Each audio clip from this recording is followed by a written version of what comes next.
નમસ્કાર દર્શક મિત્રો, એડી ન્યૂઝમાં હું છું આપની સાથે આડી વાઘેલા। જોઈએ આજના મુખ્ય સમાચાર। અંકલેશ્વર શહેર ભાજપ દ્વારા સ્વતંત્ર પર્વની આગોતરી ઉજવણીના ભાગરૂપે ભવ્ય તિરંગા યાત્રાનું આયોજન કરાયું।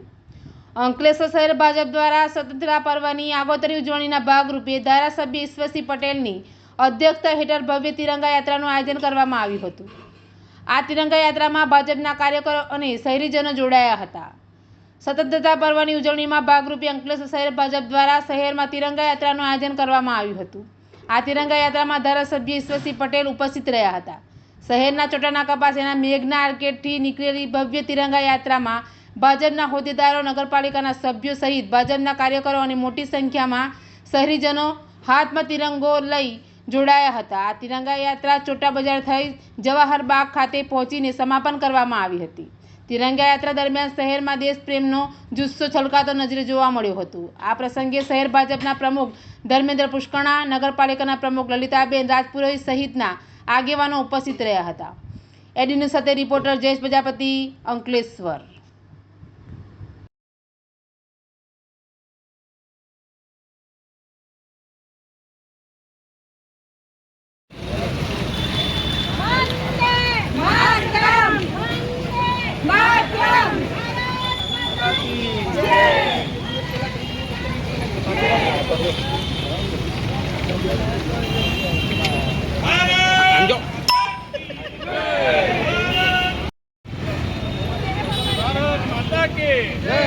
भारत माता की जय।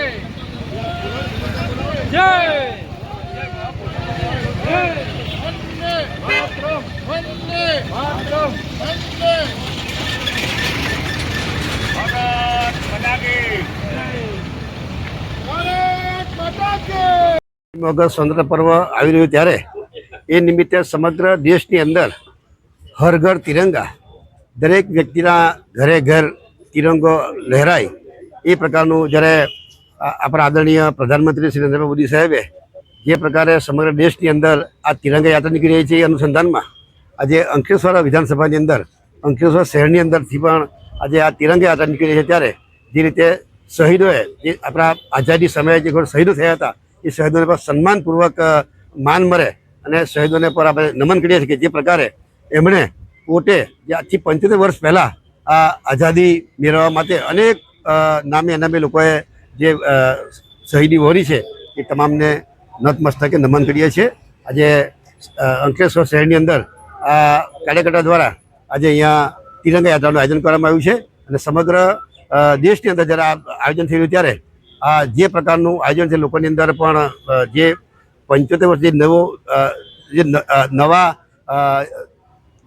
લોકો છે, જે બાળકો, એમને પણ આ આઝાદી આજથી 75 વર્ષ પહેલાં જે મળી હતી એનું પણ એમને જ્ઞાન મળે એવું પણ પોતે આ આઝાદી તરફે પ્રેરાય એવી ભાવનાથી આજે અહીંયા તિરંગા યાત્રાનું આયોજન કરવામાં આવ્યું છે।